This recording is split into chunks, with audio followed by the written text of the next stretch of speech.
Hello dear student. और आज की वीडियो में हम पढ़ेंगे विद्युत रासायनिक सेल। विद्युत रासायनिक सेल क्या है, इसकी कार्य प्रणाली का सचित्र वर्णन कीजिए। ठीक है, इसको हम डेनियल सेल भी आपने पढ़ा है। डेनियल सेल है ना। दो प्रकार के सेल होते हैं ना। एक तो विद्युत ऊर्जा को रासायनिक ऊर्जा में बदलता है, एक रासायनिक ऊर्जा को विद्युत ऊर्जा में बदलता है।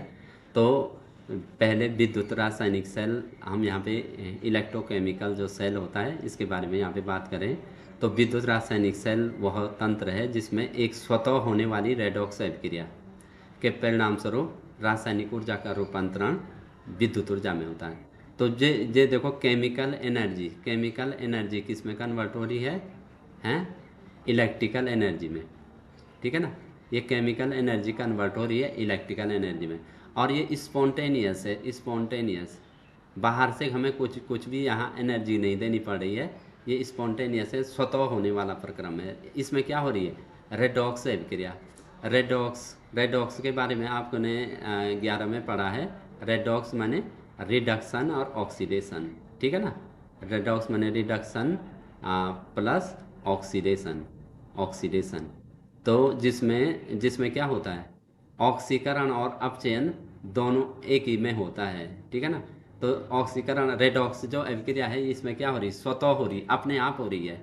अब इसी के जो हमारा ये हमारा डेनियल सेल है, और जो दूसरा सेल है उसमें डिफरेंस हम अभी बताएंगे। अभी इसी के बारे में पढ़ेंगे विद्युत रासायनिक सेल में। ठीक है। तो यहाँ पे विद्युत रासायनिक सेल वह यंत्र है जो केमिकल एनर्जी को इलेक्ट्रिकल एनर्जी में जो क्या कर रहा है, कन्वर्ट कर रहा है। इसे गैल्वेनिक या वोल्टाइक सेल भी कहते हैं। Daniel cell, galvanic cell, voltaic cell, ये सारे वैज्ञानिकों के नाम पे हैं, समझ रहे हैं। और इसकी वर्किंग प्रणाली क्या होती है, आप जानते हैं कि भाई देखो, हमने बताया कि लोन बताया था ना जब इसको पढ़ाया था। लोन लोन लोन में लेफ्ट है, लेफ्ट में क्या हो रहा है, ऑक्सीडेशन। ऑक्सीडेशन ठीक है, ये ऑक्सीडेशन। और लेफ्ट में ही क्या है, एनोड। एल से लेफ्ट है, लेफ्ट में क्या है, एनोड। ठीक है। और लेफ्ट में क्या है, नेगेटिव। तो ये लोन याद रखना है। ठीक है ना। ये लोन याद रखना है कि जो विद्युत रासायनिक सेल होता है, जो गैल्वेनिक सेल होता है, वोल्टाइक सेल होता है, इसमें क्या होता है, लेफ्ट साइड में क्या होता है, लेफ्ट साइड में जो होता है एनोड होता है। ये एनोड। ठीक है ना। ये लेफ्ट साइड में एनोड। ठीक है। और राइट साइड में क्या होगा, कैथोड। इसका उल्टा हो जाएगा, राइट में हो जाएगा कैथोड। ठीक है ना। ये एनोड है, ये एनोड है, और ये कैथोड है। ठीक है। एनोड और कैथोड, समझ रहे, एनोड और कैथोड। और इसमें बीच में होता है सॉल्ट ब्रिज। लवण सेतु का काम होता है दोनों अर्ध सेल को जोड़ना। ठीक है ना। लवण सेतु उल्टी आकार की यू कांच की नली होती है, इसमें KNO3 और ऐसे अ, भरा हुआ रहता है इसमें। तो अभी इसके बारे में आगे करते हैं। यह एक इलेक्ट्रोकेमिकल सेल है दो अर्धकोशिकाओं से। देखो ये एनोड है, एनोड है, एनोड, एनोड। एनोड क्या होता है, माइनस। कैथोड क्या होता है, प्लस। ठीक है। एनोड माइनस, कैथोड प्लस, इसमें होता है ये। ठीक है। और जो विद्युत अपघटन सेल होता है उसमें अलग होता है, उसमें एनोड पॉजिटिव होता है, कैथोड नेगेटिव। ठीक है। तो इसमें उसमें एक ही कंटेनर में दोनों एनोड और कैथोड होते हैं। ये हमारा जो वाला सेल है, ये डेनियल सेल, ये गैल्वेनिक सेल, इसमें अलग अलग कंटेनर में होते हैं एनोड और कैथोड। यहाँ होता है ऑक्सीडेशन, एनोड पे होता है ऑक्सीडेशन। ठीक है। और यहाँ होता है रिडक्शन। ठीक है। ऑक्सीडेशन मैंने loss of electron, loss of electron. जब लॉस ऑफ इलेक्ट्रॉन को ऑक्सीडेशन होता है, और गेन ऑफ इलेक्ट्रॉन हमारा होता है रिडक्शन। समझ रहे। तो यहाँ पे देखें, ऑक्सीकरण अर्ध सेल जहाँ इलेक्ट्रॉन उत्पन्न होते हैं, और अपचयन जहाँ इलेक्ट्रॉन उपभोग होते हैं। इलेक्ट्रॉन एनोड से कैथोड की ओर, यहाँ एनोड से इलेक्ट्रॉन कैथोड की ओर जाते हैं। तो आप समझ गए होंगे विद्युत धारा कहाँ से आएगी, कैथोड से एनोड की ओर। विद्युत धारा क्या है, इलेक्ट्रॉन के विपरीत दिशा में वो बहती है। जो दोनों अर्ध कोशिकाओं को जोड़ने के लिए एक सॉल्ट ब्रिज लगाया जाता है। ये सॉल्ट ब्रिज होता है दोनों कोशिकाओं को जो जोड़ने अर्ध कोशिकाओं हाफ अर्ध कोशिकाएं इस सॉल्ट ब्रिज से ये जोड़ी जाती हैं। जैसे जैसे ये है ना, ये सॉल्ट ब्रिज होता है दोनों में। सॉल्ट ब्रिज यहाँ एनोड एनोड, ठीक है, यहाँ एनोड हो गया और यहाँ हो गया आपका कैथोड। ठीक है, ठीक है। एनोड एनोड किसका होता है? जिंक का। ये होता है कॉपर का, कैथोड कॉपर का। ठीक है, यहाँ CuSO4 और यहाँ ZnSO4 का विलयन भरा रहता है। ठीक है, तो यहाँ पे क्या होगा, दोनों अर्धकोशिकाओं को जोड़ने के लिए एक सॉल्ट ब्रिज लगाया जाता है जो आयनों का आदान प्रदान करता है और विद्युत संतुलन बनाए जाए रखता है। क्योंकि कभी कभी क्या होता है, सॉल्ट ब्रिज का लवण सेतु, सॉल्ट ब्रिज मतलब लवण सेतु, तो लवण सेतु के उपयोग पूछे जाते हैं कभी कभी।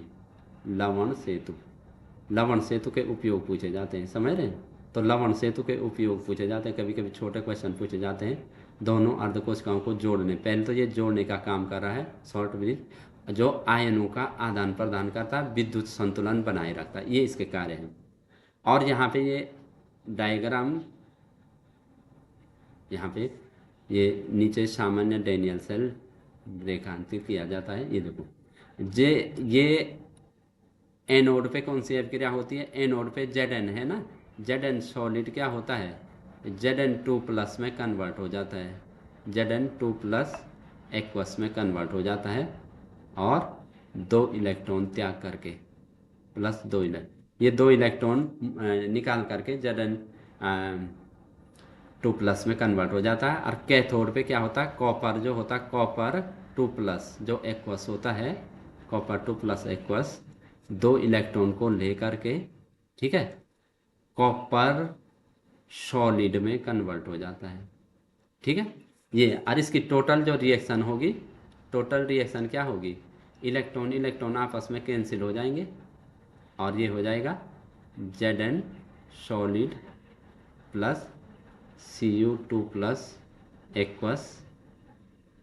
ठीक है, और ये हो जाएगा हमारा क्या हो जाएगा, Zn2+ aqueous 2+ aqueous plus Cu solid. तो इस प्रकार की ये पूर्ण अभिक्रिया होगी। टोटल जो पूर्ण अभिक्रिया, ये तो अर्धसेल अभिक्रिया हो रही है, ये हो रहा ऑक्सीडेशन एनोड पे हो रही है, ऑक्सीडेशन हो रहा है कहाँ, एनोड पे, एनोड पे। ये रिडक्शन हो रहा क्या है, रिडक्शन कैथोड पे। तो रिडक्शन में क्या होता है, इलेक्ट्रॉन गेन किए जाते हैं, तो यहाँ इलेक्ट्रॉन गेन हो गए, समझ रहे हैं? तो ये एक सिंपल सा बना रखा है। ये देखो यहाँ पे ये एनोड बना रखा है, ये यहाँ पे कैथोड बना रखा है, कैथोड। ये Zn इलेक्ट्रोड है, ये Cu इलेक्ट्रोड है, ये ZnSO4 का विलयन है, ये देखो ZnSO4 का विलयन है। ठीक है, और यहाँ पे ये सॉल्ट ब्रिज डाल रखा है इनमें, ये सॉल्ट ब्रिज। ठीक है, ये सॉल्ट ब्रिज उल्टे आकार की यू आकार की कांच की नली जो है ये। तो इसमें क्या होता है, सॉल्ट ब्रिज में जेली अगर अगर का सॉल्यूशन होता है और इसमें KCl और KNO3 जेल युक्त पूल होता है। ये क्या होता है, जैसे यहाँ पे क्या होती है, जैसे यहाँ पे इलेक्ट्रॉन वहाँ चले जाएंगे, Zn2+ यहाँ बहुत ज़्यादा हो जाएगा। ठीक है, तो Zn2+ हो जाएगा बहुत ज़्यादा, तो यहाँ से Cl- आ करके उसको बैलेंस करेगा। और यहाँ कॉपर 2+ को ये इलेक्ट्रोड ले लेगा, ये इलेक्ट्रोड ले लेगा, तो यहाँ SO4 2- की मात्रा बढ़ जाएगी, SO4 2- की मात्रा यहाँ बढ़ जाएगी। तो इधर से ये क्या हो जाएगा, ये K+ इधर चला जाएगा या ये K+ इधर चला जाएगा, इसको बैलेंस कर देगा।